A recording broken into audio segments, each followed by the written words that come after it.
Modi ఆశయాలతో AP ప్రజలు ఎందుకు అనుసంధానం కావాలన్నారు పేర్ని నాని. అప్పుడు బూతులు తిట్టుకొని ఇప్పుడు కలిసిపోతే సరిపోతుందా అని ప్రశ్నించారు.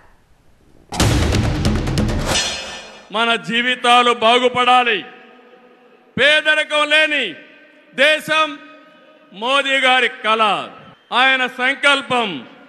ఈ రాష్ట్రంలో పేదరికం లేకుండా చేయడం మన సంకల్పం కావాలి. అందుకే మనం అందరం ఆయన ఆశయాలతో అనుసంధానం కావాల్సిన అవసరం ఉంది. మనందరం మోడీ ఆశయాలతో అనుసంధానం కావాలంట.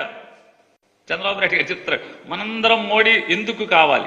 గడిచిన 2019 నుంచి ఈ రోజు దాకా మీరే తిట్టారు కదా, మీ బామ్మర్తో తిట్టించారు కదా, మోడీ లుచ్చాహాయ్ బచ్చాహాయ్ అని. ఆ మోడీ లుచ్చాహాయ్ బచ్చాహాయ్ ఇవాళ అచ్చాహాయ్ ఎట్టా అయ్యాడు? ఎలా అచ్చా అయ్యాడు? ఎందుకు అయ్యాడు అంటే మీరు కొడబలుక్కుని దొంగల ఊళ్ళు పంచుకున్నట్టుగా మీరు ఏకమైపోతే సరిపోద్దా?